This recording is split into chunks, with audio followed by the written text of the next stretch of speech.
website global styling for font, colors, and more. So let's show you how to edit that in the Socialverse platform. If you click on the paintbrush on the left side, you'll be able to pull up your global styling. Then you can click on font. And this is where you can edit your font throughout your website. You can edit basically from your paragraph to your H1 to your H6, and you can set the text for each specific font. You can also edit the font size, and you can even come in and add new fonts. So you can add up to 8 different fonts.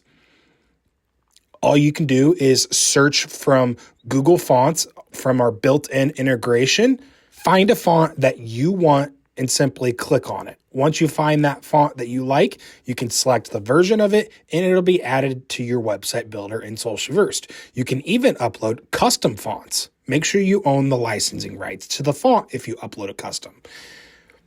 Heading back to it, you can now edit your coloring palette for your website under the global styling. And what this does is basically controls your colors and your brand throughout the Socialverse system. So you can come in and edit your primary colors that will show up within the website editor. You can also edit your website layout from full and boxed.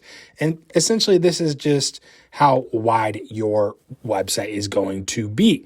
You can also edit your page styling and more. Once again, all you have to do is go to the paintbrush to access all of this.